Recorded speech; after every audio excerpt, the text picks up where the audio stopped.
Uy, sí, ya está grabándose. Gracias por el aviso. Bueno, luego lo del feudo que les mencionaba, pues tiene que ver con lo mismo, la relación de poder y la relación em, digamos que necesaria en esa época para la gente que no tenía manera de defenderse, de jurarle fidelidad a la nobleza o al clero, o sea, o a la iglesia o a los nobles, para que los protegieran, tanto la parte espiritual como la parte física.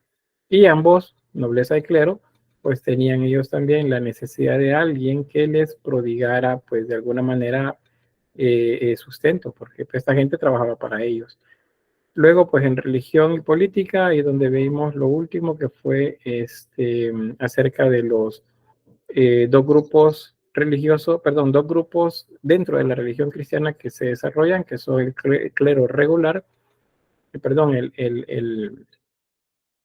el secular y el regular. El secular son los obispos y sacerdotes y el papa. El regular son los monjes y monjas. Esos van a aparecer eventualmente durante la Edad Media. No aparecen todos al mismo tiempo, sino que pues depende de su momento y de los líderes que las van fundando. Por ejemplo, Francisco de Asís a los franciscanos, Domingo de Guzmán a los dominicos y así otras órdenes que van a ir apareciendo.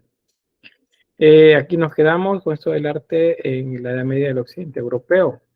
Primero, decirles que el arte de esta región tiene que ver con una mezcla de la tradición de los pueblos bárbaros con la tradición propiamente romana, más las ideologías religiosas que están incidiendo en esta región. Para los cristianos es importante ganar cada vez más adeptos. Entonces, el centro, digamos, de la religión católica está en Bizancio. Acuérdense que católico significa universal, y así lo deben de entender cuando les diga la iglesia católica, o sea, la iglesia universal. Esta tiene su influencia también en el occidente. No es porque era una cultura diferente, no habían sacerdotes ahí también, solo que eso se adaptan a la región. Y entonces el culto también se adapta a las necesidades propias de esta gente. A diferencia del Oriente, donde Roma continuó prácticamente, acá no, acá es un desmembramiento de toda la estructura romana y una recomposición a partir de los pueblos bárbaros que se instalaron. Entonces, todo tiene que ver siempre con Dios en la parte de decoración, pero la, la calidad va a bajar bastante. El oficio prácticamente se perdió. Pues hay migración de artesanos hacia aquellas zonas en las que se les reconociera, digamos, económicamente su trabajo, y por lo tanto se mueven más hacia el oriente. En el occidente, sin embargo, se sigue trabajando, pero se pierde bastante el oficio. Por eso vamos a ver bastante sencillez en las imágenes. Bien, entonces, en esta época, bueno, tanto en el oriente como en el occidente, la mayor parte de la gente no puede leer. Eso es una realidad. Entonces, ¿cómo enseñarle a la gente que no puede leer? Pues la mejor manera es a través de las imágenes. Entonces, de allí la necesidad de hacer pinturas, hacer relieves escultóricos que mostraran algunos elementos de la tradición judaica o cristiana ahora para enseñarle a la gente. Entonces, la imagen se convierte en la Biblia de aquellas personas que no podían leer. Por eso, que algunos autores dicen que el arte pues es la Biblia de aquellos que no pueden leer, de los iletrados, y así pues se va a manejar. ¿Qué más? ¿Qué más? Eh, las artes que más tuvieron como el apoyo de la religión eran las que tenían que ver con más la parte intelectual. La música, por ejemplo, la arquitectura, la literatura, eran las que se potenciaban como oficios nobles. Aquellos que se consideraban no tan nobles eran, por ejemplo, los, eh, los que tenían que, o los que implicaban el esfuerzo físico. La escultura, por ejemplo, era una de estas. Entonces, por eso es que no tuvo tanto, que sería como desarrollo a nivel artesanal. Sí hubieron, pero no se desarrolló tanto como en el resto de Europa.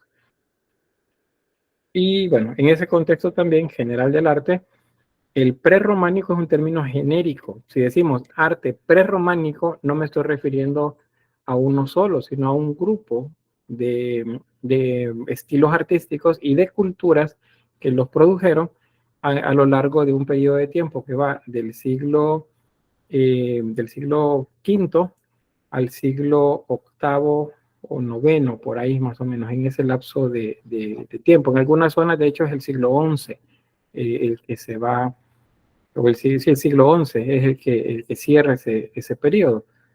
Y una etapa en la que se inicia pues sin una autoridad única, y entonces cada quien resuelve según las necesidades que tenga muy particulares.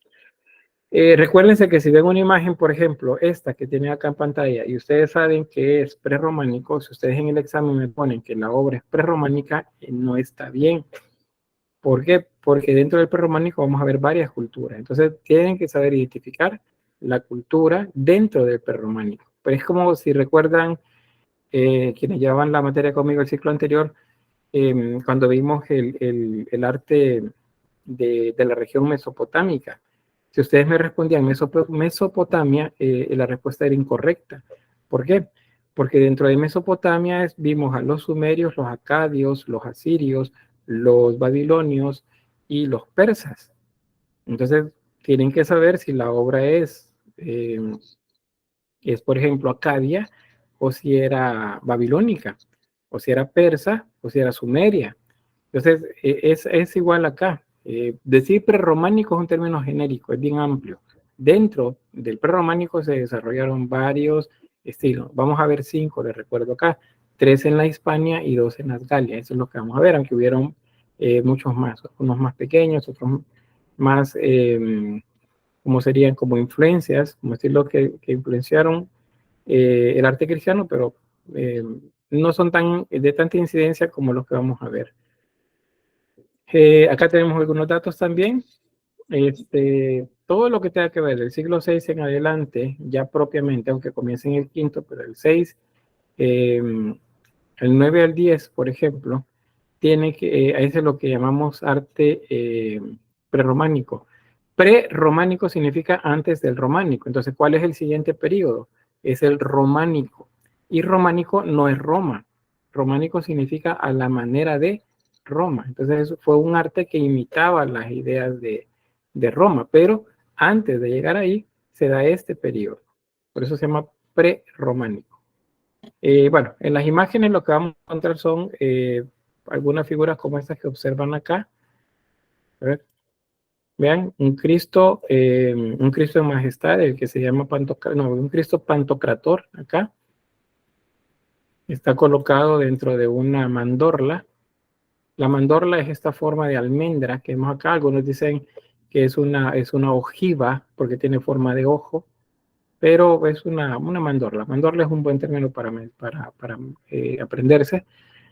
Más adelante les o vamos a hacer una revisión de cuál es el origen de la mandorla. Ya lo recuerdan, sí, bueno, ya lo vimos y llevaron conmigo la materia porque ese es uno de los temas que les expliqué en el paleocristianismo, el origen de la mandorla.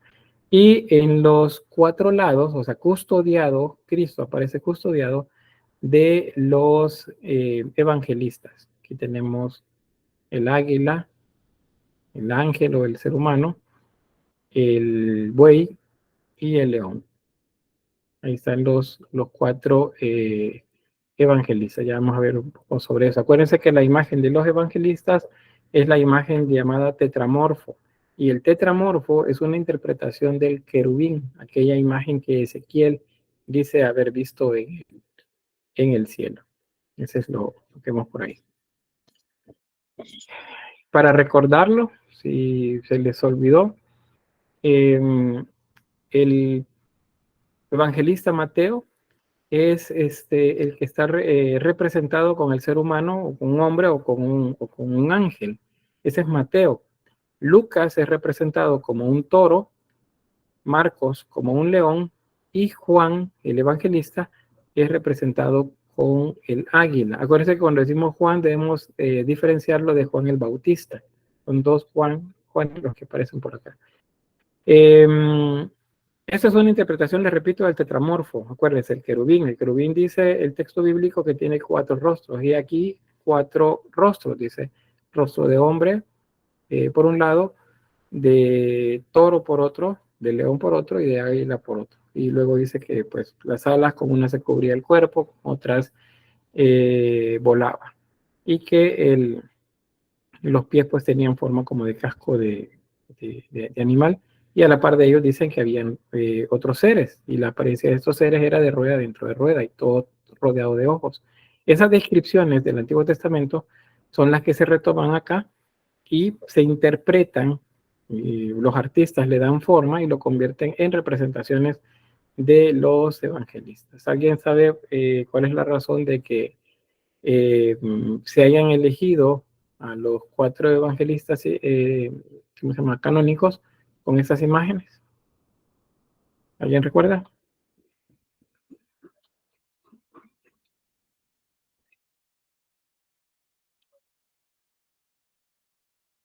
No, nadie.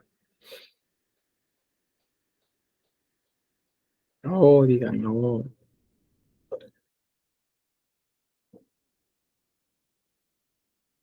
Bien, vamos entonces.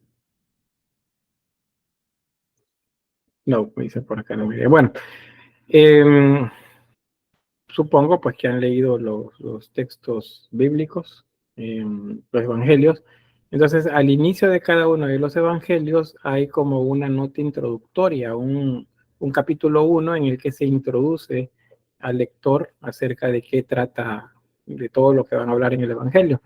Entonces, en el caso de Mateo, él comienza haciendo una genealogía de Jesús, comienza a decir que pues tal engendró a este otro y ese engendró a este otro y este tuvo 2 hijos, el hijo este y luego al siguiente, el siguiente, el siguiente, hasta llegar a Jesús. Ahí se hace como una línea genealógica. Y entonces esa línea genealógica remarca la idea que Jesús es un hombre, o sea, es un ser humano. Entonces eso es lo que es por la razón por la que eligen la figura de un hombre para el profeta, perdón, para el evangelista Mateo. En el caso de Lucas, él aparece representado como un buey. Al inicio del texto del Evangelio de Lucas, dice que Zacarías, si mal no recuerdo, va a ofrecer un holocausto eh, a Dios, y un holocausto es un sacrificio de un animal. Va a sacrificar un animal, un ternero, para ofrecerlo a Dios. Zacarías sería el esposo de Isabel, Santa Isabel, y sería entonces el papá de Juan el Bautista. Entonces él, a partir de eso, que la manera como dice el Evangelio, entonces dice, bueno, entonces la representación de él es un toro, y es la otra segunda cara del querubín. En el caso del león, este es Marcos. Marcos comienza diciendo que hay una voz que clama en el desierto.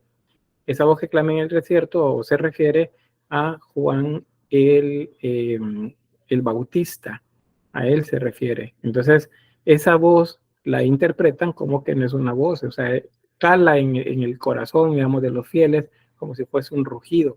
¿Y quién ruge? Pues el león, y ahí está la elección del león del tetramorfo para San Marcos.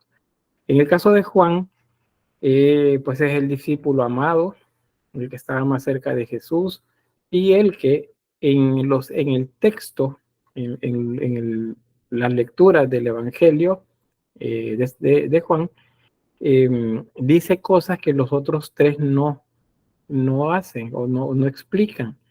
Entonces significa que él, en la interpretación que hacen, digamos, teológica de todo eso, dicen, él estuvo más cerca de Dios. Significa que se elevó hacia el cielo más cerca. ¿Quién se eleva de todos los seres estos? Pues el águila, el que puede llegar más alto. Entonces a él por eso se le representó con el águila. Y esa es la explicación de los 4 seres de los que habla el Antiguo Testamento relacionados con, el, con los evangelistas. Eso no lo deben de olvidar porque vamos a seguir viendo este ejemplo en representaciones tanto medievales como renacentistas y del barroco. Y cuando tengan la historia 4, también van a ver estas representaciones en las iglesias o en los retablos, por ejemplo, o en pintura. Entonces deben saber explicarlo. Es que hay que acordarse de esto. ¿Preguntas o comentarios? ¿Dudas? ¿Sí, Alejandro? Solo comentar de que acabo de buscar en Google y a esas 4 representaciones se les llama como el tetramorfo. Correcto, gracias. Es el tetramorfo. ¿Tetramorfo qué significaría? No apareció por ahí. Está fácil. Tetra y morfos. Bien. Tetra es, ¿qué es tetra? 4 formas serían, ¿no? Correcto, las 4 formas. Ese es el tetramorfo, las 4 formas. Y estas 4 formas están contenidas en un ser que es el segundo círculo cercano a Dios, es el del querubín. El primer círculo, acuérdense, es el serafín, es el que canta, santo, santo, santo es el Señor. El segundo, también estos también cantan, es el tetramorfo, es el de las 4 formas. Y luego viene el tercero, que son los tronos. Y luego así la siguiente triada, y luego la otra triada, que es la que contiene a los arcángeles y ángeles, que son los que sí tenían contacto con los seres humanos más cercanamente. Eso también deben de manejarlo. ¿Quieren buscar más información sobre eso? Se llama angeología. Esa es la disciplina que estudia esto de los ángeles. Y bien, bueno, avanzamos. Este es un mapa que nos muestra cómo estaba para el inicio del siglo V la distribución en Europa. Acuérdense que esta región, acá, los visigodos, pues marcharon por toda esta zona buscando un lugar eh, donde pudieran tener cobijo, tierras para cultivar, tierras en que establecerse, y pues se quedaron en esta región, en la Hispania. Esta región es Bizancio en este momento, acá. Los ostrogodos también venían de la región de las Germanias, pues se establecieron en la zona de Italia y algunos de los países del centro europeo. Hay 2 periodos dentro del prerrománico. El primero es de las invasiones. A eso se le llama interregno porque no hay reyes específicos acá o tan importantes. Y va del siglo V al siglo VIII. El segundo periodo es el llamado prerrománico pleno y este va del siglo IX al siglo X. Es un poco más corto y es el en el que se establece ya del todo la idea esta del feudalismo. Cambian las condiciones, cambia también la sociedad. En España, pues desde que cayó Roma y pierde pues autoridad en toda esa región, se van a suceder diferentes culturas ahí. Los visigodos es como la más antigua, posterior digo a Roma, y también vendrán luego las invasiones musulmanas. Luego se establecen en territorio musulmán, en la Hispania, la cultura de los cristianos que no se fueron, que se quedaron a vivir ahí siempre. Eso se le llama mozárabes. Y a la par de ellos, en el norte, estamos teniendo otra cultura que se resistió bastante a la conquista de los pueblos del Islam. Y eso se le llama Asturias, es la región de Asturias. Entonces, esos son los 3 periodos que vamos a ver acá, o las 3 culturas, la visigoda, la asturiana y la mozárabe. Esta es España al inicio del periodo, siglo V, siglo VI. La mayor parte del territorio estaba ocupado por los visigodos. Luego tenemos el reino suevo hacia el norte, junto con cántabros y vascones en esta región. Y hacia el sur, dominio bizantino, mucha influencia de Bizancio en esta región.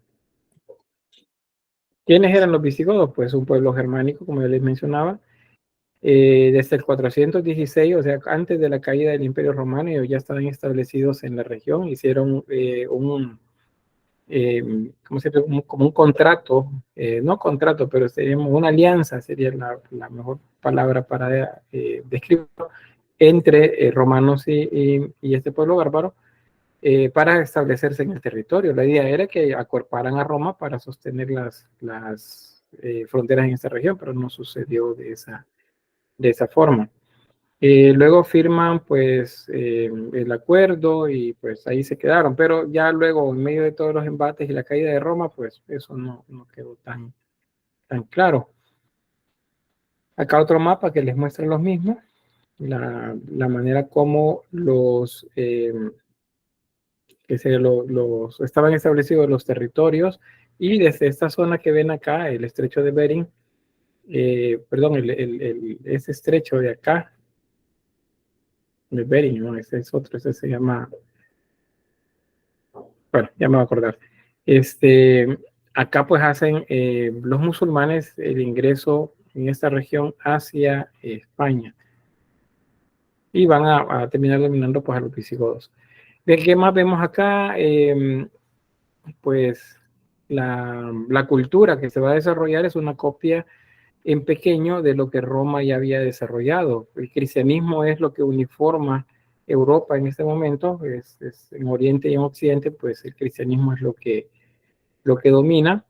Del lado oriental es donde se está produciendo todo, pero del lado occidental ahí se está consumiendo también. Los sacerdotes van a esos lugares y eventualmente en esa zona se van a generar también se llaman las órdenes monásticas. O sea, los monjes también van a ir apareciendo por ahí. Sobre las características de la arquitectura, pues dado que la influencia directa es Roma, entonces no es extraño que el plano arquitectónico sea una basílica de planta latina. Eso significa que tiene una cruz inscrita de orden latino. El pie de la cruz es más largo que el resto. Y tienen 3 naves. Las naves son los pasillos dentro de la iglesia que están divididos por unas columnas o unas paredes en algunos casos. Si ustedes han entrado a una iglesia católica, digamos un poco de unos 50, 100 años de antigüedad, van a ver que entran y tienen como pasillos, un pasillo central grande que termina en el altar y otros pasillos a los lados. Esos se llaman naves. Acuérdense, las naves. ¿Cuántas naves tiene la iglesia? 3, tiene 2, tiene 5, dependiendo de cuántos pasillos hayan dentro de ella. El ábside en algunos casos tiene la arquería de herraduras, y a veces el mismo ábside tiene forma de herradura. El arco de herradura lo asociamos con los musulmanes, pero esto es producto del arte visigodo más bien. O sea, son los visigodos los primeros que lo hicieron, y los musulmanes lo retomaron, lo incluyeron en sus obras. Por eso que esa como la idea esa equivocada, que son los musulmanes quienes lo hicieron primero, pero no fue así, fueron los visigodos. Columnas exentas y monolíticas, eso significa que hay columnas que están separadas de las paredes y están hechas de un solo bloque de piedra. Tienen capiteles, la mayoría de orden corintio, aunque muy sencillo, no tan complejo como el que hacían los griegos o romanos. En algunos casos son capiteles compuestos y con esculturas en bajo relieve sobre ellos. Hay arcos de herradura, de medio punto y peraltados. El medio punto es como el normal para la cultura romana. El peraltado es un poco más alto en su base, y el de herradura, pues como el nombre lo dice, tiene la forma de una herradura. Las techumbres son de madera en las naves y de bóveda de cañón o cuarto de cañón siempre en los ábsides, aunque hay casos en los que pues también las naves tienen bóvedas de cañón. Otros más, muros de piedra combinados con ladrillo y aparejo. Esto es a la manera romana también. No se usan contrafuertes. Un contrafuerte es una como manera de cuña que sirve para sostener las paredes cuando las elevan en altura. Entonces, no hay acá, al menos para los visigodos, no hay al inicio del periodo. Sí, por influencia de los mozárabes, o ya en la medida que nos acercamos hacia el norte de España, ahí sí vamos a encontrar más de alguno que tenga contrafuertes, pero en general para los visigodos pues es una tecnología que no conocieron. Las ventanas suelen ser lisajimeses con celosías de piedra calada. Eso significa que son delgadas, son casi como una fisura en las paredes, son abocinadas, significa que son anchas en la parte perdón, angostas en la parte externa y anchas en la parte interna. ¿Para qué sirve eso? La luz entra controlada, pero se distribuye suavemente hacia el interior del edificio. ¿Qué más? Pues hay una ornamentación que determina bastante el estilo bizantino, las alfa y las omegas, por ejemplo, ornamentación de vegetal, de lacería también, que son influencias que eventualmente pues, va a ir teniendo de los pueblos musulmanes. Y bueno, forones y varios motivos geométricos. Y luego, en algunos casos, se han encontrado imágenes de muros con pinturas o revestimientos de mármol. Y en los pavimentos mosaicos, en el suelo mosaicos. Pero pues eso es por acá un diagrama que ¿cómo se llama? Les muestra a manera de resumen lo que les mencionaba, un poco de escultura y orfebrería también, y bueno, los tipos de formas, que esto lo vamos a ver más despacio por acá. Esta es una iglesia visigoda, pueden ver ahí el tipo de construcción, visto desde la parte externa, parece como pequeña y un poco pequeña, digo, en cuanto a la dimensión sobre el suelo, sobre la horizontalidad, pero en lo vertical sí son un tanto altas, no tanto, pero se perciben en la parte externa. Ahora, ya una vez está adentro, por la misma disposición de las paredes, de las arquerías, las iglesias se ven delgadas. Eso es porque las paredes eran anchas, entonces son paredes anchas que ayudan a sostener el peso de toda la construcción. Ese es uno de los ejemplos de la iglesia de San Juan de Baños. Esa es la planta arquitectónica y pueden ver acá que tiene forma de una cruz latina. ¿Qué significa eso? Que el brazo o el pie de la cruz es más largo que los brazos y el cabecero. Entonces esa es una planta de cruz latina. Entendiéndolo con respecto a la imagen que tenemos enfrente, esta puerta, este pórtico, es este de acá. Es el pórtico.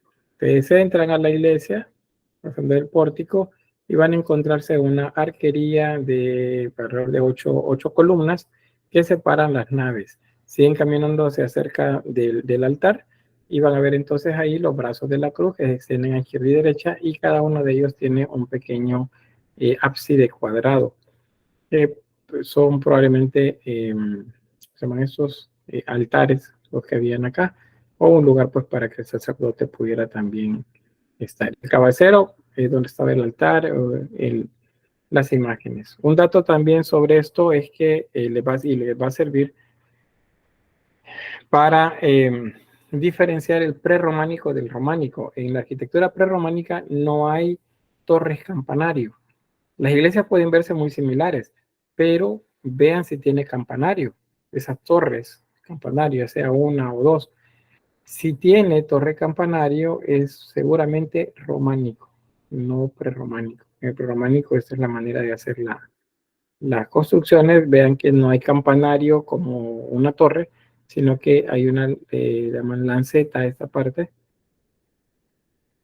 y ahí es donde se colocaba la campana para hacer la zona. Ahí está imágenes del interior de esta de San Juan de Baños. Si recuerdan, bueno, el modelo de estas, las ventanas son delgadas, ¿verdad? Vean acá, son ventanas delgadas. Y otra cosa, estas ventanas sirven para que la iluminación dentro de la iglesia sea controlada y específicamente colocada en esta posición, en el ábside principal. La luz va a iluminar siempre la región del altar. Es una manera de decir pues que Cristo estaba presente por acá. Y vean acá un arco de herradura.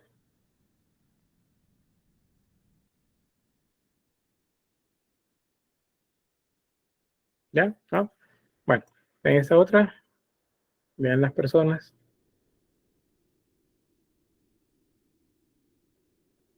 Con respecto al tamaño del resto de la construcción. Igual, vean, las bancas son muy pocas. Esto es porque pues los edificios son pequeños. Ahí tenemos las ventanas, lo que les mencionaba del abocinado. O sea, abocinado significa que en la parte externa del edificio las ventanas son angostas, pero en la parte interna las ventanas son anchas. De manera que la luz entra y se aprovecha mucho mejor en el espacio.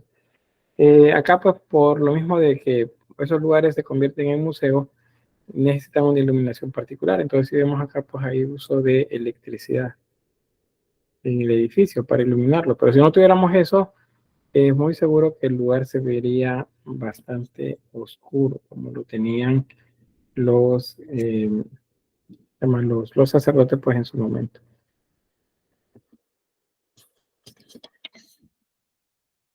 Este es San Pedro de la Nave, y en caso de San Pedro de la Nave es una cruz. ¿De qué orden? ¿Es latina o es griega? Observen ahí.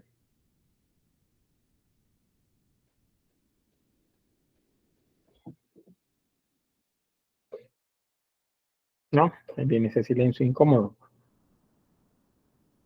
No sé si es griega, porque no parece latina porque no se parece a las latinas. No sé si estoy equivocada, ¿verdad? No, es griega. No es latina porque acuérdense que en el caso de las latinas, el pie de la cruz es más largo. En el caso de las griegas, los brazos de la cruz, los cuatro, incluyendo el pie, el cabecero y los laterales, son pequeños. Es decir, una construcción pues de orden griego. Aquí vemos la imagen. Esto que observamos acá es esta parte de acá. Ya. Luego estas secciones, esta de acá,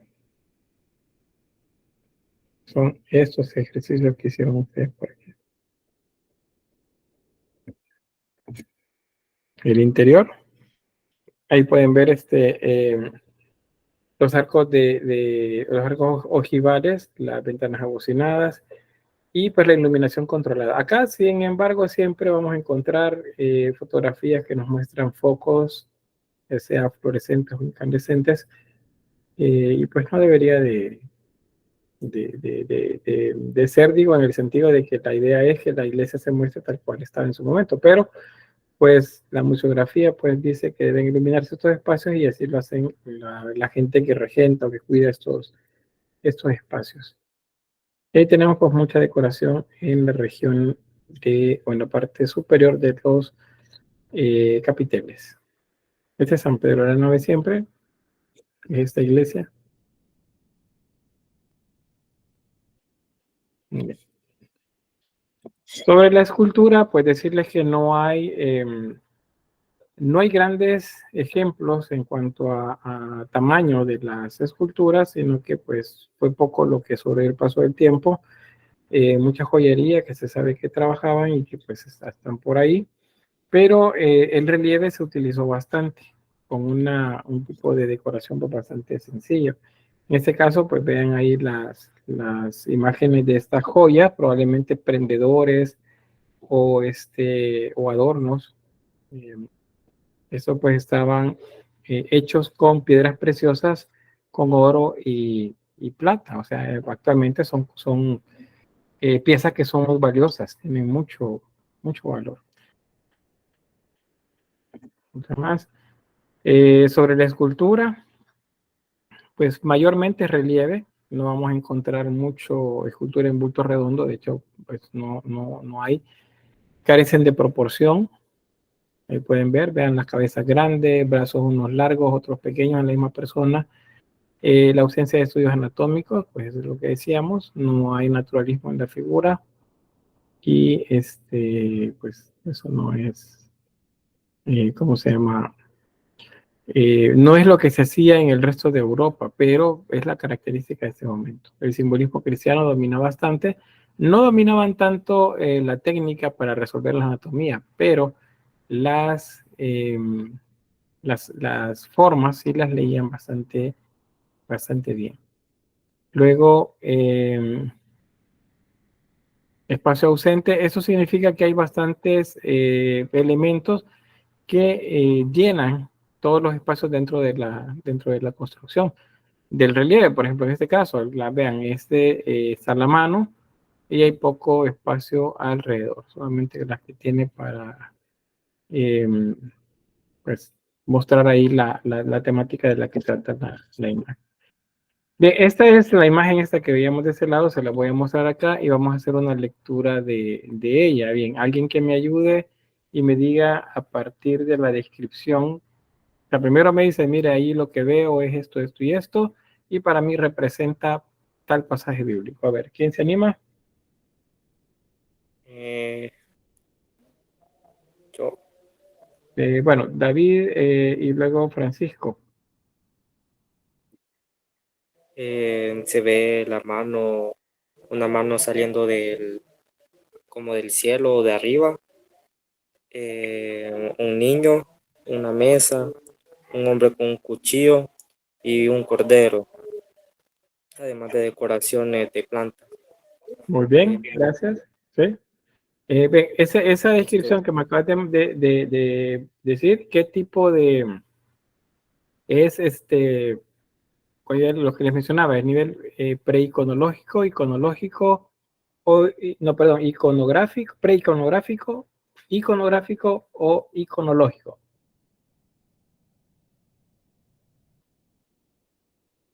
Iconográfico.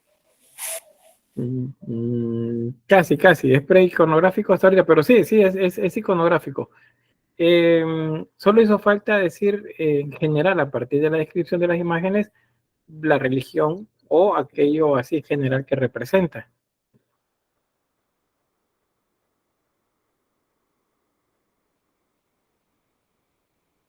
Bien, vamos a ver, Francisco, si nos ayuda, creo que he levantado la mano, que escribiste aquí en el al catolicismo, cristianismo principalmente. Y aquí, pues, evidentemente es la historia de la prueba que se le hizo a Abraham sobre el sacrificio de Isaac. Muy bien, ahí estamos ubicándolo iconográficamente. Eso es correcto. Siempre que vamos en la descripción, si nos vamos acá a nivel iconográfico, acuérdense que debemos clasificarla y datarla en caso que podamos, pero lo principal es la clasificación. Eso sabemos que no es musulmán, por ejemplo, sabemos que no es de la India, sabemos que no es de China. Entonces, al clasificarlo, estamos haciendo todavía un nivel iconográfico de análisis. Luego sí, el iconológico, y el iconológico es las explicaciones que damos a eso que estamos observando. Entonces me dicen acá qué es lo que observamos ya así un poco más de detalle, pero no bueno, ya el compañero nos hizo la descripción, ahora más bien cuál es la historia de eso que estamos viendo. A ver, ¿quién me ayuda? La prueba del sacrificio de Isaac. Es a nivel temático, pero ¿qué encontramos ahí en esa historia?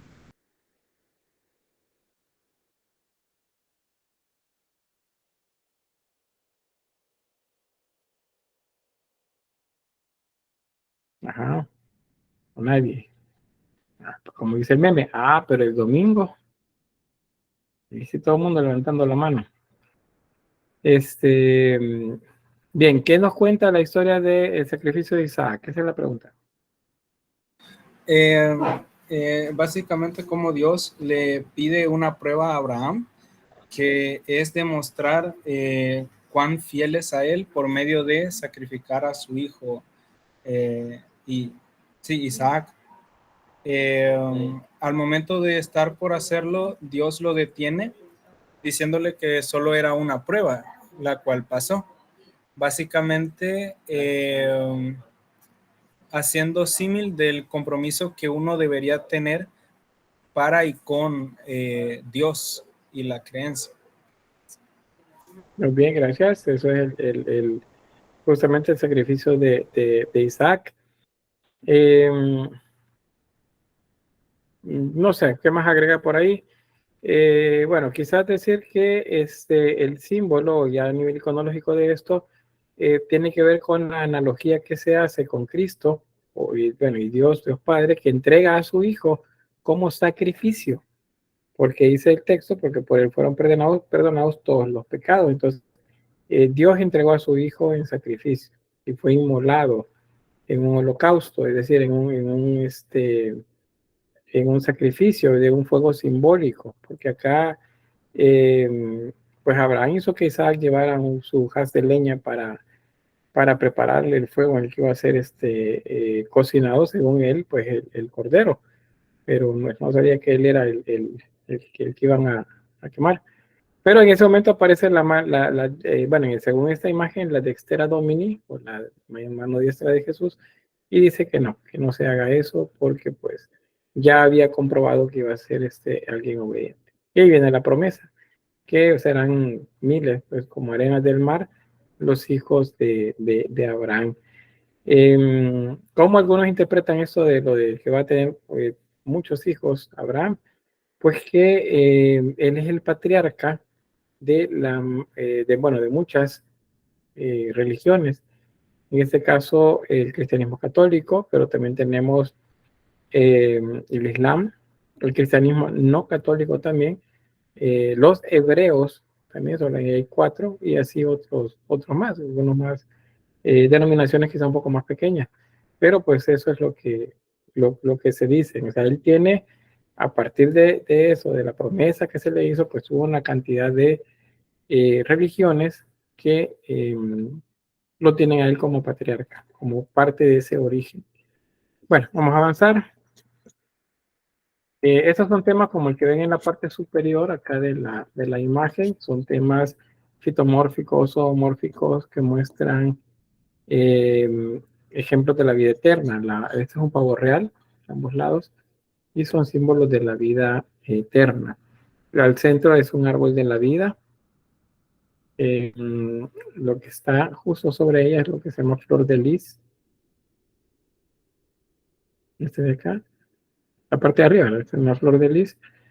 Y las flores de lis son representaciones marianas, ya en este momento.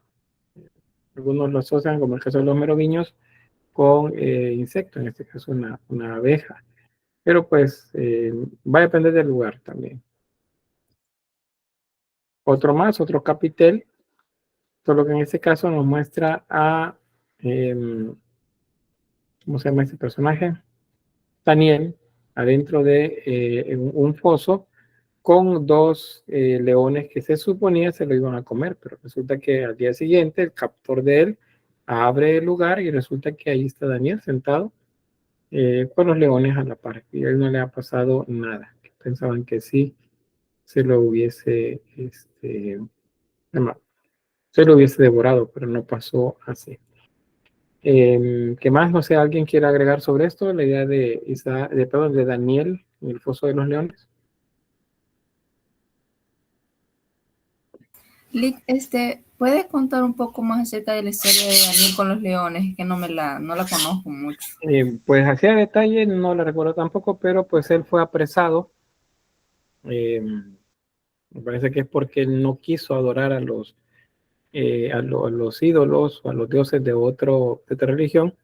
Entonces es capturado y el castigo pues es que se lo coman los leones, lo tiran a un foso para que los leones se lo coman. Ahí hay 2 leones que es donde tiran a las personas que castigan, ¿verdad? Los que tienen, de quienes se quieren deshacer. Y cierran el foso y ahí lo dejan. Al día siguiente, cuando llegan a abrir, porque esperan que ya se lo haya comido, resulta que Daniel está en el lugar y los leones están de lo más tranquilos alrededor de él, o sea, no les pasó nada. Según el análisis que luego hacen a nivel de religión de esto, es porque pues Dios los apaciguó, envió a unos mensajeros para que no le pasara nada a Daniel, y al final pues el captor lo saca y me parece porque no recuerdo bien la historia, pero lo dejan libre a Daniel. Y por cierto, tanto la idea esta de Daniel, que pensaban que estaba muerto, pero que luego no está muerto, al día siguiente seguía vivo, la idea del sacrificio de Isaac, que iba a ser inmolado, que iba a morir como una ofrenda, pero resulta que después está vivo de nuevo. Ambos casos son representaciones simbólicas de la pasión de Cristo, porque es la misma historia, o sea, alguien que iba a morir, pero que está vivo. En el caso de ¿cómo se llama esto? El sacrificio de Isaac, pues la mano, el verdugo va a ser el mismo padre. En el caso de Daniel, pues era uno de los líderes de los pueblos que no se doblegaban ante el cristianismo. Entonces esa es la historia que podría recordar acerca del profeta Daniel. Bueno, voy a avanzar. Vean, acuérdense que las imágenes de los ángeles con alas ya existen. Solo vamos a diferenciarlos de las Nike, que son otros seres que vamos a ver que tienen una apariencia muy similar. La diferencia que hay que hacer es que las Nike son mujeres, son figuras femeninas, y los ángeles son figuras masculinas. Y ustedes pueden decir, mire, pero es que los ángeles no son ni hombres ni mujeres. Pues si eso es lo que consigue el Antiguo Testamento, pues ellos adoptaban una imagen luego para poder ser como entendidos pues más fácilmente con los humanos. Entonces acá vemos imágenes de hombres con alas, entonces son ángeles, definitivamente son ángeles. Ángeles, recuerden, es mensajero. ¿Y qué es lo que están sosteniendo en este círculo? Pues una representación del sol. Dice, mire, pero no es Cristo el que lleva ahí. No, porque no vemos el símbolo de la cruz, ni vemos el alfa, ni la omega alrededor de él, sino que vemos unas letras que serían una S y luego las letras O, L en este caso, sería una representación del sol. Eso es lo que dice acá, sol. En la otra imagen, que esta probablemente estaba enfrente de la anterior, acá vemos igual dos ángeles, solo que aquí pues el material está deteriorado y no tiene esta parte faltante. Y acá dice luna.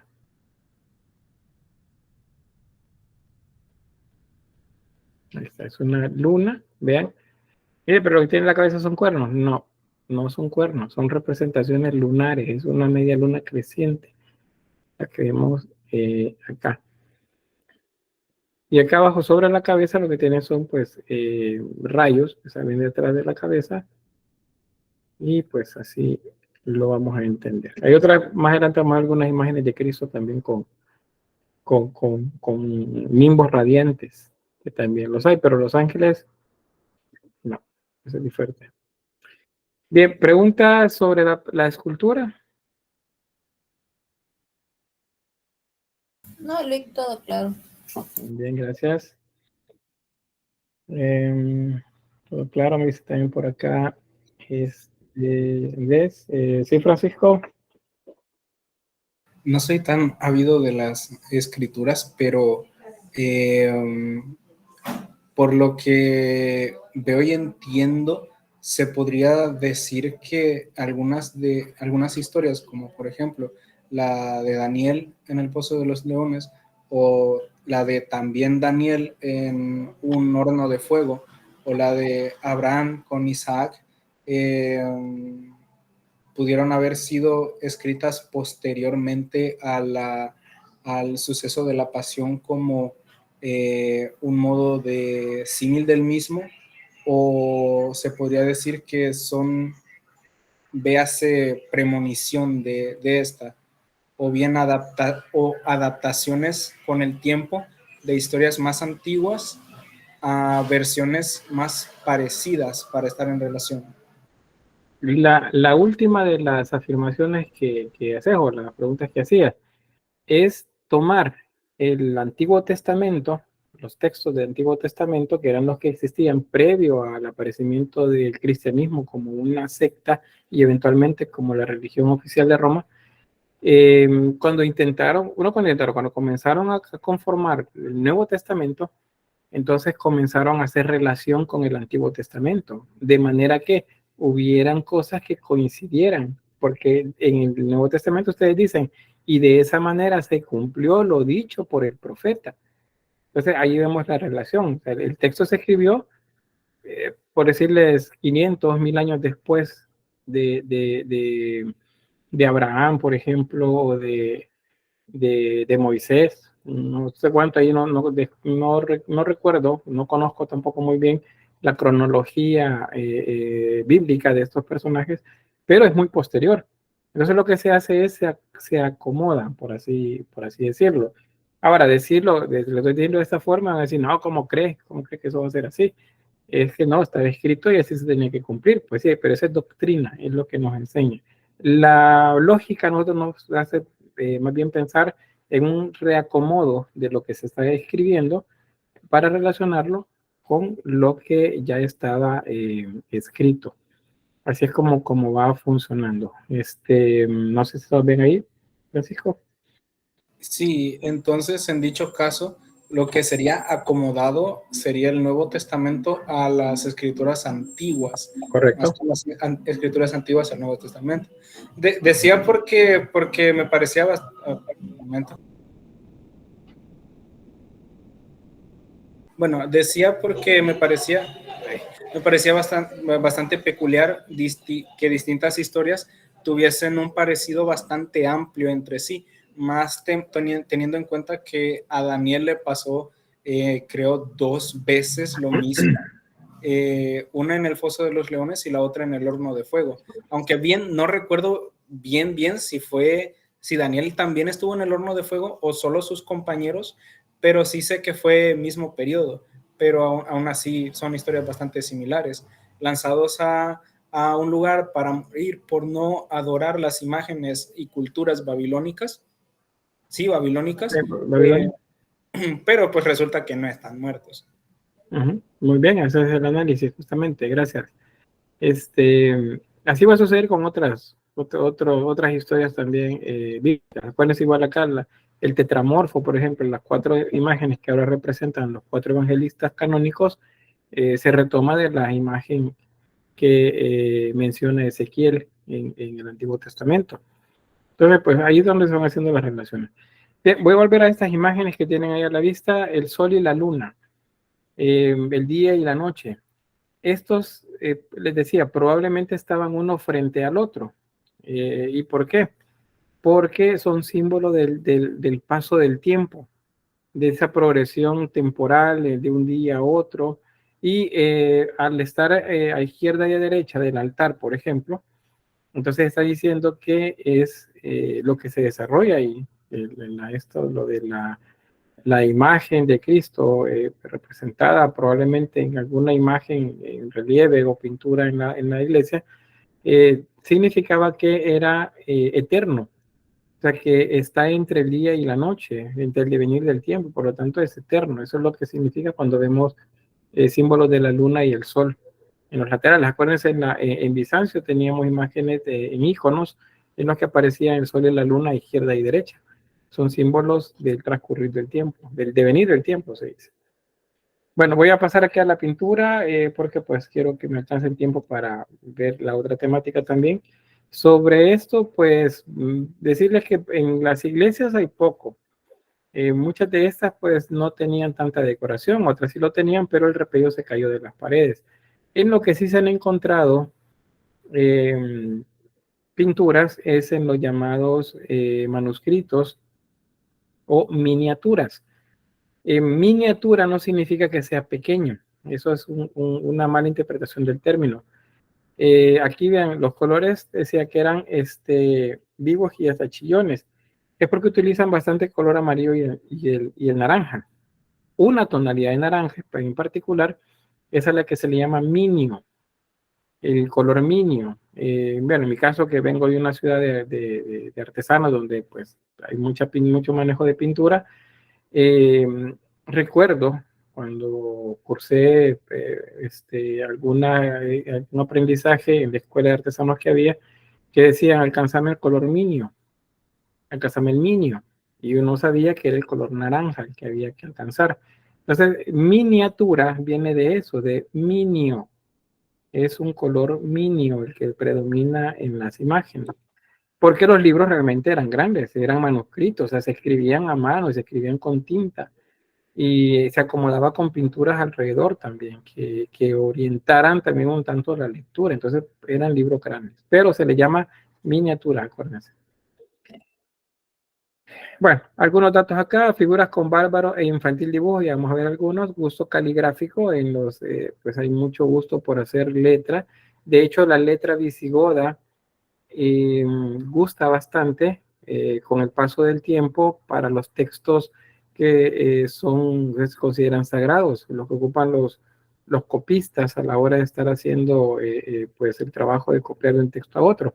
El tipo de letra que utilizaban es lo que nosotros actualmente llamaríamos letra gótica.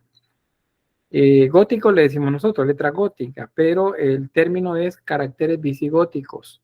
O sea, visigótico o visigótica se refiere a la letra que los visigodos tenían como muy particular, como un estilo. Entonces eso es lo que vamos a ver por ahí. Letras adornos hechas con figuras humanas, por ejemplo, especialmente la letra capital, la letra mayúscula con la que inicia un texto. Se hacen motivos arquitectónicos también y dibujos ornamentales y geométricos también en las imágenes, imitando, dice, obras irlandesas y carolingias. Perdón. La zona del centro de Europa pues va a tener influencia también hacia la región visigoda. Entonces, es lógico pensar pues, que algunos elementos se iban a copiar. Aquí uno de esos libros miniados. Este se le conoce como códice albendense. Los códices es el término con el que se nombran estos libros.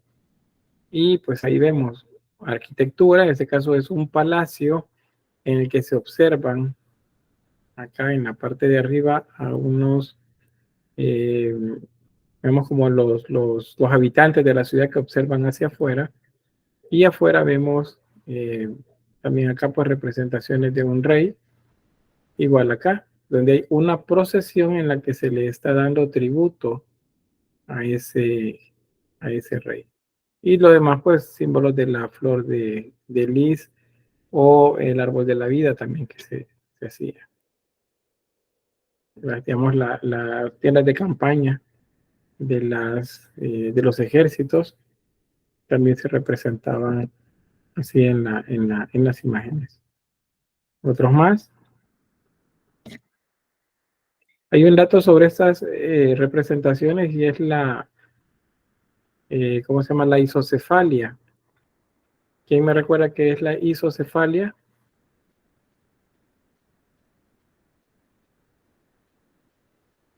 ¿Sí, Francisco? Una condición en la que las cabezas se ven reducidas. Casi. O no, creo que era la que se ven agrandecidas. No me acuerdo ahorita. No, casi todavía. Tibio. Iso, que acuérdense, eso es, si vemos la etimología, iso significa igual. Y lo de las cabezas, los céfalo, se refiere a cabeza. Entonces, isocefalia se refiere a que las imágenes, permítanme que esto significa que necesito cargar la computadora. Ahí está. Que las cabezas son iguales, eso significa. Isocefalia es las cabezas son iguales. Estos son representaciones de apóstoles. Acá no sabría identificar bien estos que tienen símbolos en las manos. Este es un códice, ese es un libro, pero este tiene las llaves. ¿Quiénes tenían las llaves? Pues Pedro o San Pedro. Entonces, ahí hay apóstoles, aquí hay otros más probablemente, o personas del común, y el rey acá también. Vean los pies desnudos, muy estilizados, y las cabezas todas pues tienen cierto parecido. Además, isocefalia. Apunten eso, isocefalia. Voy a ponerlos por acá.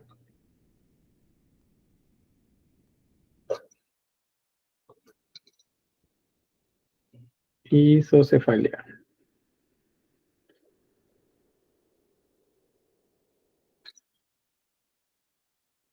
Por ahí está, isocefalia. Bien, hasta ahí entonces con el reino visigodo. ¿Alguna pregunta?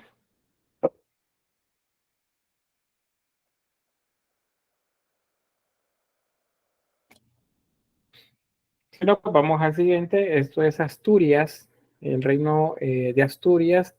Este lo vamos a ubicar en el norte de Europa, en una situación contextual diferente a la visigoda.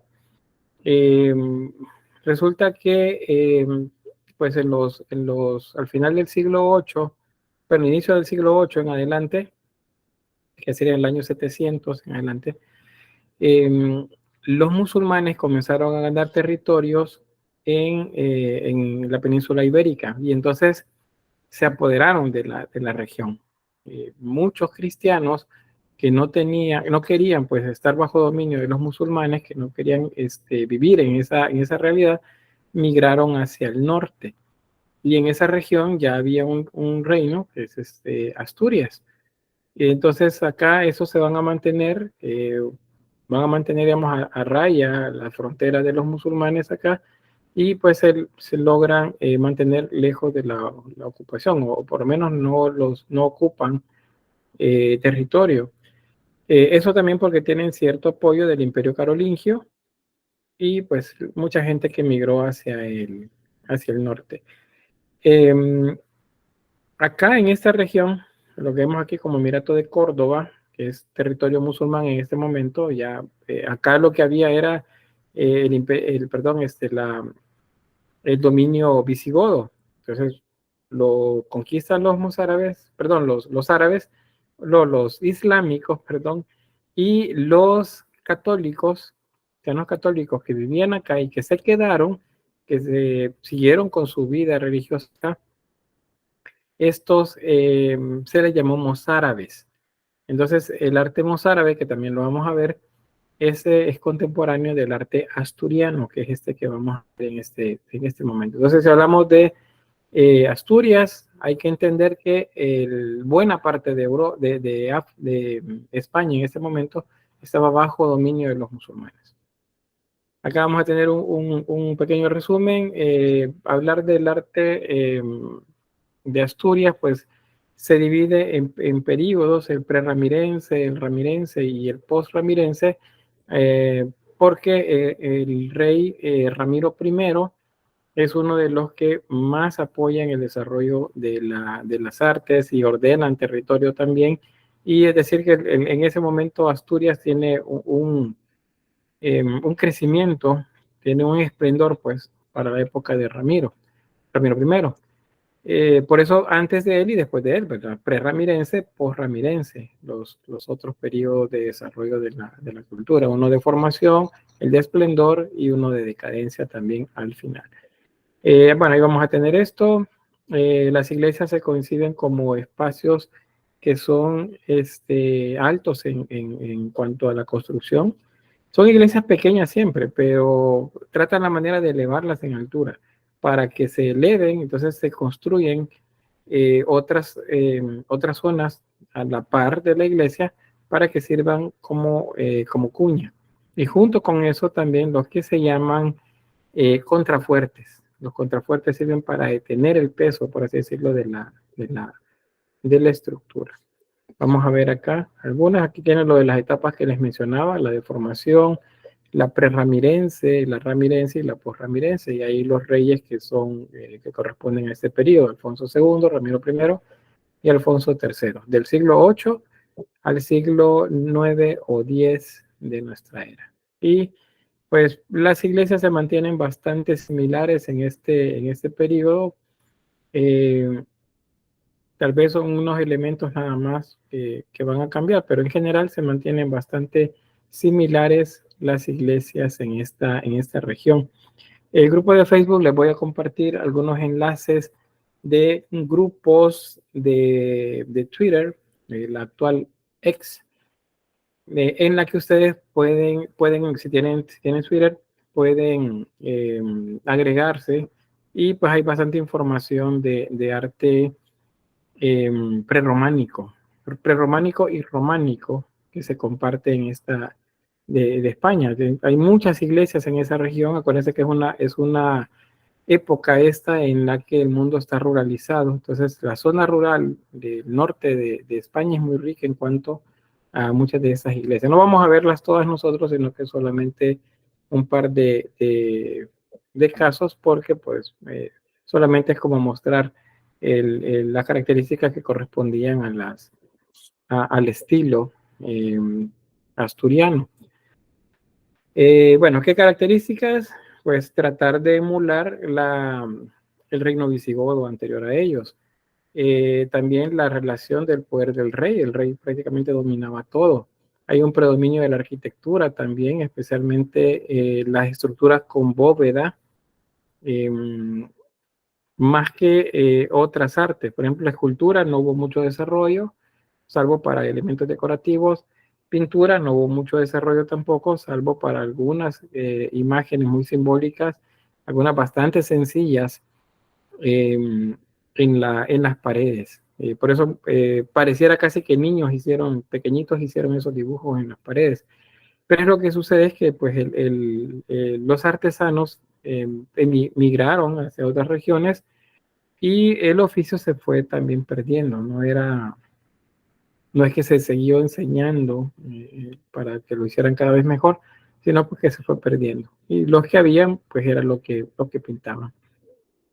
También, ¿qué más? Sobre arquitectura, bueno, aquí algunas características, ladrillos, sillarejo, mampostería, es lo que se utilizaba, los arcos de medio punto, los peraltados, que son un poquito altos, también la bóveda de cañón, que ya les mencionaba, se colocan arcos fajones cada cierto tiempo como si fuera un costillal, se le llama eso, que servía para darle más fuerza a la estructura.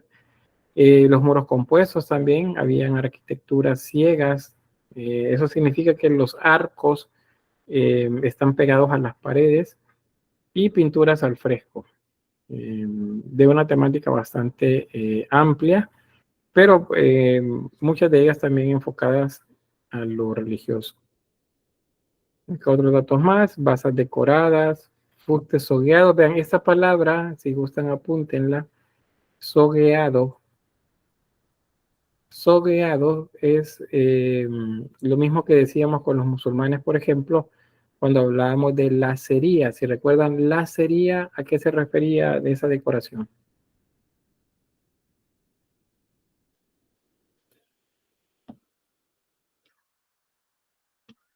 A ver, esos apuntes, arte islámico.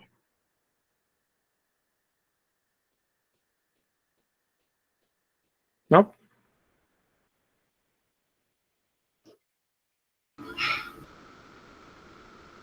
¿Sí? ¿No? Bueno, qué barbaridad. Se refería a que imitaba lazos. Lacería es que imita lazos. Son trazos geométricos, pero que imitan lazos. Entonces, cuando hablamos de sogueado, es como una soga, o sea, también un lazo. Por eso, ya lo vamos a ver ahí. Parece que son trozos de soga la que imitan las columnas. Luego, pues, las plantas arquitectónicas son basilicales, o sea, pues, rectangulares la mayoría, de cruz latina la mayoría también. Y bueno, de las naves, de los edificios, la nave central siempre es la más amplia. Y ahí, bueno, otros datos que van a tener ahí para que los lean. Acá vemos, ese es el primer ejemplo que les muestro, es Santa María del Naranco, no es naranjo, sino que naranco. Y este pues, no sé si ya lo habían visto antes, este es uno de las que se consideran para el arte asturiano, pues una de las más bellas. Vean, aquí tienen la relación de tamaño con esta persona. No son estructuras en exceso altas. Sí buscan la elevación como una manera de imponerse frente al resto de seguramente los edificios que habían acá alrededor, de casas que habían, de la comunidad que vivía aquí en este lugar. Pero era como más alta. Y para sostenerlo se utilizaban los contrafuertes, que es eso que vemos acá. Vean, cada lado hay 8 contrafuertes que ayudan a sostener la estructura. Esta zona, que son estas gradas que llevan hasta al nivel, el primer nivel acá, no la planta baja, sino el primer nivel, que es donde está la zona del altar. Esta se ha caído en este lado, no está. Por eso es que se ve diferente, pero este lado lo tenía también acá. Y ahí es donde encontramos que sí tiene entonces una planta de cruz. Acá, solo que es un estilo un tanto asimétrico. No es como la que veíamos ya griega o latina. Otro ejemplo por acá, bueno, del interior. Esta es la zona del altar. Es esto mismo, esta es la parte externa y esto es visto desde dentro. Vean que está orientado hacia la salida del sol. Acuérdense que ese es un símbolo. Las iglesias se orientan hacia donde sale el sol. Ahí tiene que estar el cabecero, porque la luz debe de entrar desde ahí e iluminar el altar. Eso es lo que se buscaba. Esa es la zona del pórtico, que sería el otro extremo, el extremo contrario del altar. Acá está. Ahí pueden ver el tamaño de las personas para que veamos pues que no son edificios exageradamente altos. Esto es la bóveda con arcofajones. Los arcofajones, recuérdense que son para reforzar la estructura de la bóveda, pero la bóveda está ahí, pero por la parte externa, si nos fijamos, tiene, bueno, ya luego lo puedo mostrar en otra imagen, tiene teja de barro. Entonces tiene una techumbre a dos aguas, pero por dentro tiene una bóveda con arcofajones. Esta es otra iglesia, es San Miguel del Lilo. Esta es una, digamos, como manera de reconstrucción, no es completa la estructura. Al parecer hubo como un derrumbe en algún momento que hizo pues que una parte de la iglesia ya no se reconstruyera igual, pero guarda un poco de relación con la que vamos a ver, ya van a ver dónde. De hecho, muchos piensan que el Santa María del Naranco era un palacio originalmente, y la iglesia que le correspondería al palacio es esta, la de San Miguel del Lilo. Y bueno, vemos ahí la estructura muy alta, los contrafuertes que sirven para sostener, que se llaman contrarrestos también, para sostener el peso de la estructura. Esta es la nave central de la iglesia, estas son las naves laterales, y se fijan, estas paredes ayudan a sostener las paredes de la nave central. Y luego, aparte de eso, ahí están los contrafuertes, que sirven para ayudar a sostener las paredes. ¿Sí, David? Por lo que he visto, se ven como un espacio bastante vacío de esta iglesia. No sé si se construían alejadas de los pueblos, de las villas, lo que sea, o cómo, no sé, se hacían pensando para que no llegara mucha gente, no sé. Pero buena pregunta. Voy a hacer algo por acá. Ya vuelvo a presentarles. Fíjense que ahí hay que recordar que este tipo de arte se desarrolla en la alta edad media, y la alta edad media, una característica es la ruralización de la sociedad. O sea, la gente se abandonó las ciudades y se fueron a las zonas alejadas, porque las ciudades eran las que más asediaban los pueblos bárbaros. Y entonces, pues,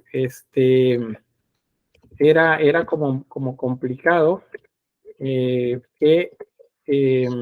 llegaran a cada rato a saquear la ciudad. Entonces la gente se alejó de las ciudades, se fue a la zona rural, a las montañas, cerca de ríos, cerca de bosques, y en esos lugares se establecieron. Entonces la iglesia se fue detrás de ellos y los líderes se establecieron en esos lugares. Entonces no es que estaban en lugares vacíos o alejados, o sea, sí estaban alejados del prestigio de lo que fue una ciudad, tal vez a lo mejor en su momento de cómo se llama, de esplendor. Permítanme.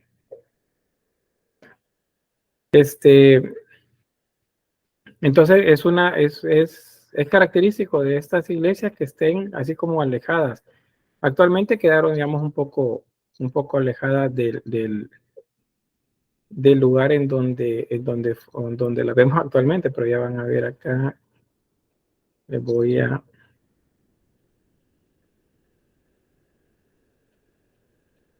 Acá, hoy sí les comparto pantalla.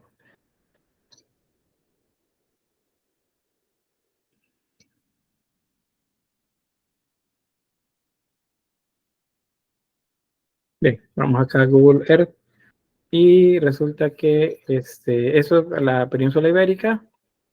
Acuérdense, la zona norte es Asturias y entonces nos vamos a acercar acá.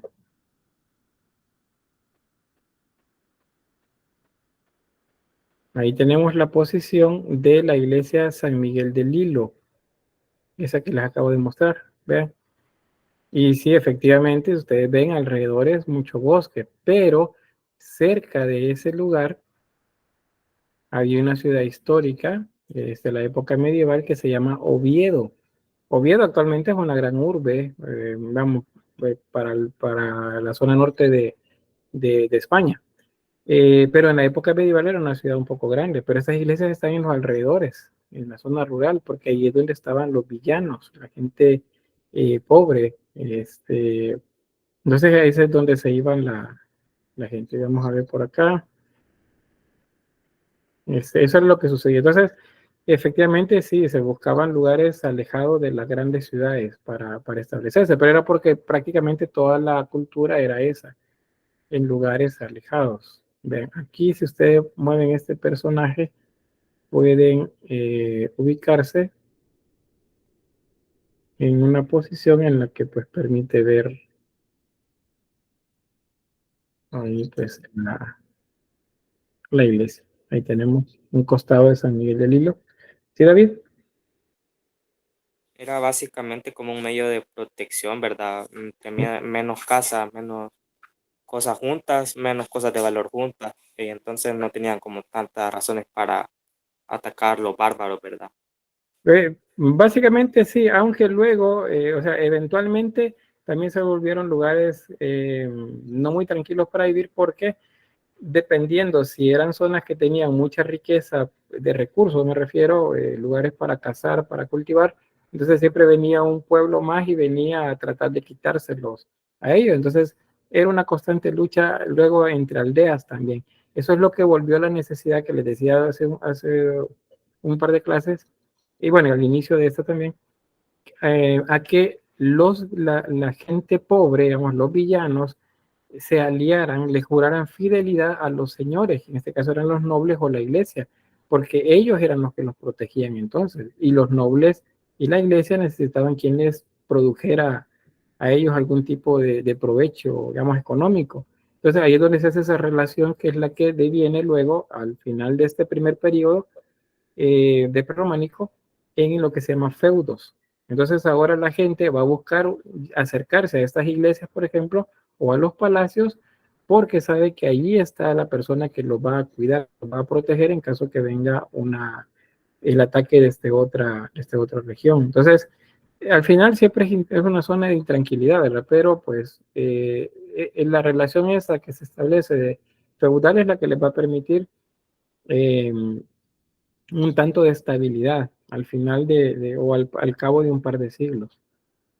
Bueno, aquí a la vista de esto, pueden ver aquí, este es el cabecero de la iglesia. Noten que las ventanas son bastante pequeñas. Acá hay casi solo una ranura, igual a estas que están aquí. Lástima, no puedo acercar más, pero pues por ahí entra la luz hacia el interior de la iglesia. Y tenemos los contrafuertes que les mencionaba. Estos sirven para sostener la estructura. Bueno, salimos de nuevo por acá.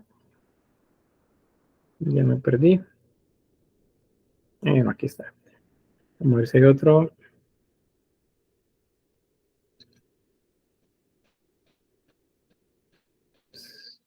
Creo que aquí. Esta es la parte de enfrente. Como el pórtico. Y pues vean, son iglesias como muy pequeñas. Bueno, eso está mal editada en la foto. Vamos a poner la queja. Está mal ensamblada la imagen. Pero bien, nos permite observar ahí cómo era.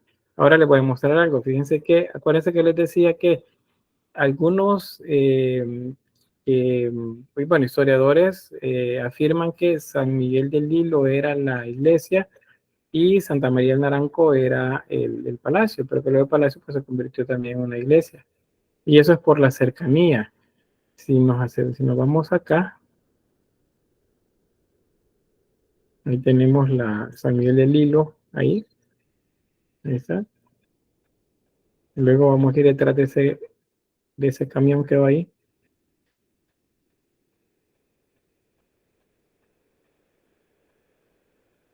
Vean, ahí al fondo está Santa María del Naranco. Entonces la cercanía es de unos quizás 200, 300 metros una de la otra. Por eso quienes consideran que Santa María del Naranco era el palacio y San Miguel del Hilo era la iglesia. Pero pues lo que se sabe actualmente, al menos los últimos vestigios de Santa María del Naranco, que tenemos acá, es que pues esa era utilizada como una iglesia. Otra cosa que debemos notar, vean la altura, ahí al fondo en el paisaje está la ciudad de Oviedo. Estos lugares en los cerros, digamos, en las colinas, en las montañas, mientras más alto estuviera les permitía observar también a los alrededores. Entonces tenían un control desde esta zona de lo que podía suceder en los alrededores. Venía un enemigo, algún ejército, pues lo podrían ver desde lejos. Aquí está, bueno, Santa María del Naranco. O sea, son iglesias que están bastante cerca. Acá ya no se ve el gentío que veíamos al inicio. Esta foto seguramente es de otra época del año. Aquí sí, en esta sí se ve ahí pues la cantidad de gente que visita ahí el lugar. Creo que podemos salir de acá y ubicarnos en otro lugar.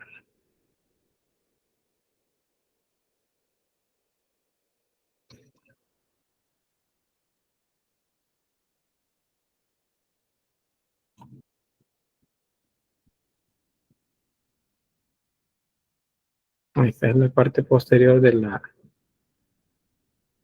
iglesia. Vean, eso es lo que les decía, vean la altura en la que se está y lo que se alcanza a ver hasta allá, a lo lejos. Esta es parte del todo el complejo ahí de la Santa María del Naranco.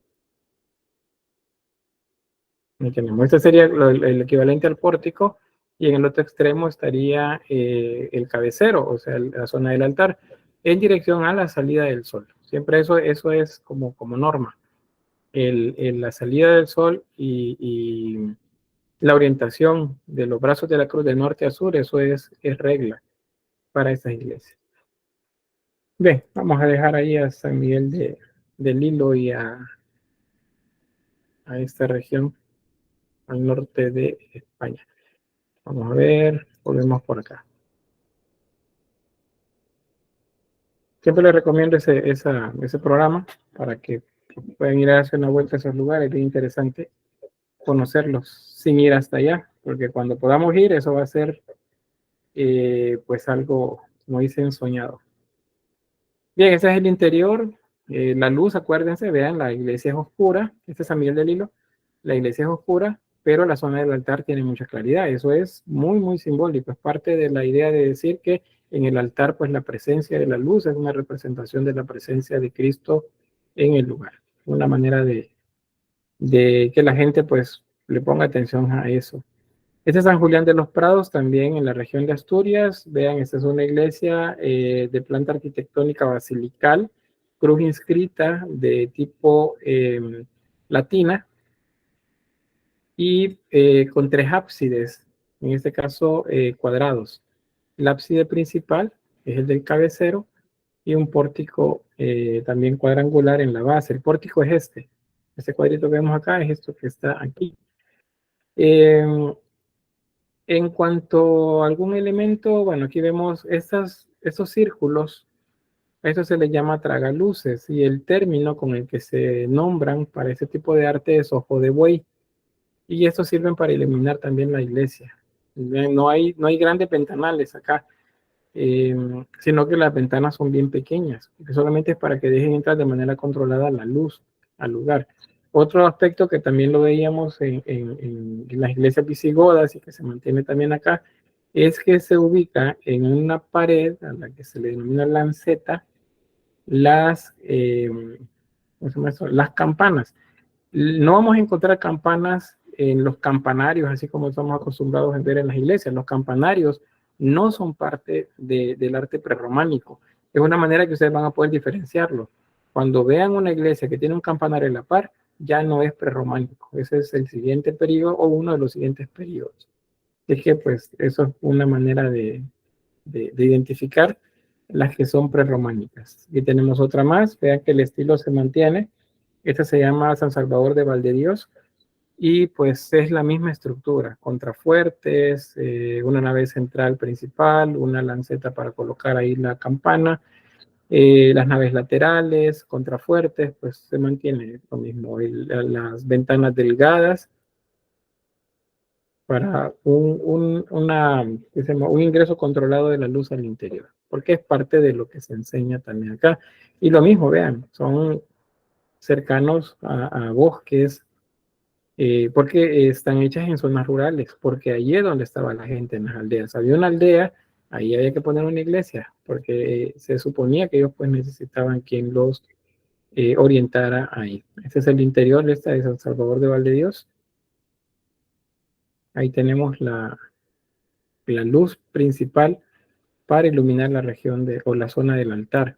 Y las ventanas de arriba, que estas no se alcanzan a ver acá, pero están en esta posición, esas iluminan la parte de arriba. ¿Qué es lo que se logra con esto? Pues las personas que entraban a misa acá, a los ritos religiosos, veían hacia arriba de ellos la luz, porque la idea era que en la bóveda celeste es donde está la divinidad, no en la parte de abajo. Eso es poco a poco va a ir tomando forma la idea de que Dios está en el cielo. Esa idea del cielo no es o no nace originalmente con el cristianismo, sino que es algo que se va construyendo con el tiempo. Pasa del siglo X todavía y no se habla exactamente de un cielo y un infierno. Se habla de una zona en la que pues algunos serán castigados y otros en la que otros tendrán la vida eterna. Eso es lo que se habla. Entonces, pero o sea, en las iglesias se representa eso también. Bien, sobre la escultura voy a mostrar otras más porque quiero ver si logramos terminar este tema hoy. Pues la escultura se remite más bien al terreno decorativo. Ahí pueden ver columnas, lo que les decía, columnas sogueadas, ¿se acuerdan? Con forma de soga. Aquí lo tenemos. Mucha decoración geométrica, que lo vemos también.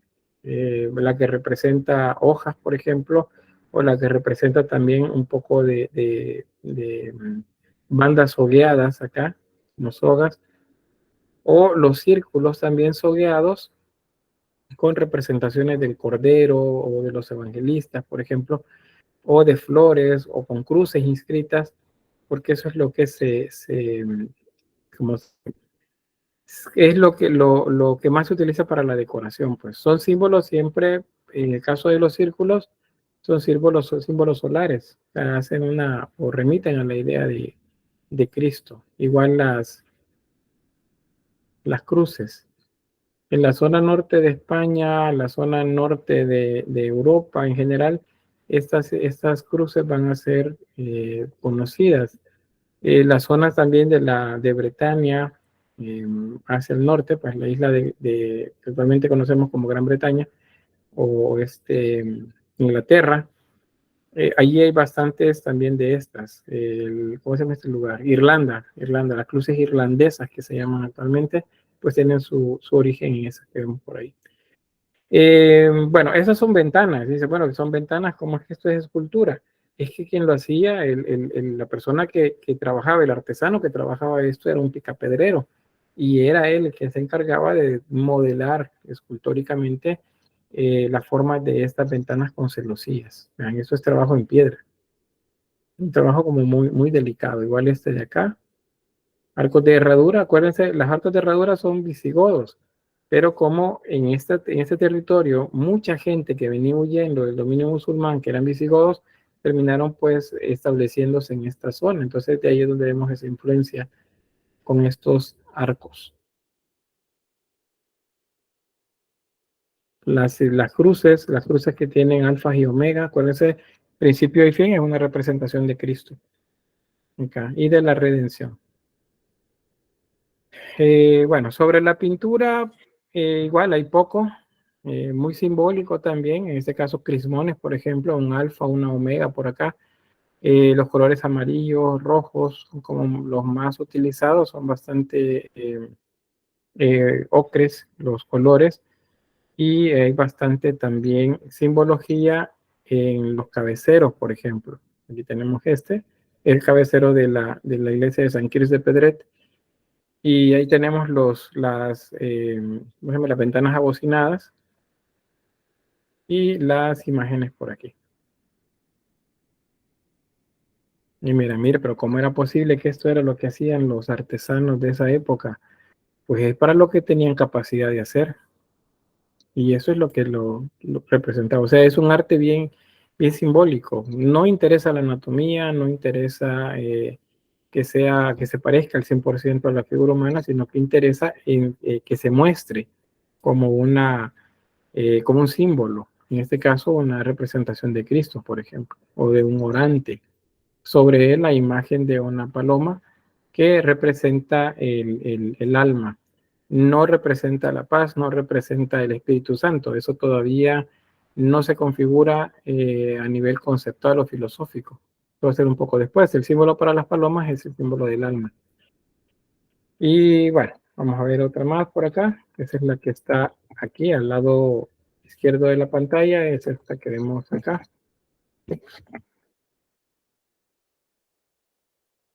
¿Ah? Ese es un emblema montado sobre una cruz patada, que es lo que se llaman, esas son las cruces patadas. Se refiere a la forma, ¿verdad? Que tienen las cruces. En este caso, la central es la que tiene esa forma, es una representación de Cristo, y las laterales, la representación de los que acompañaban ¿cómo se dice? En el Calvario, acompañaron pues la crucifixión con los otros que fueron crucificados también ahí. Acá representaciones de orantes o sacerdotes, y la cruz ahí con un emblema, pues podría ser San Jorge, aunque no hay mucho detalle por allá, pero podría ser San Jorge el que está colocado en ese lugar. San Julián de los Prados también, en la zona de Asturias, y aquí hay representaciones de pinturas también. Muy decorativo el estilo. Y bien, hasta ahí me quedo con Asturias. No sé si hay alguna pregunta, duda, angustia.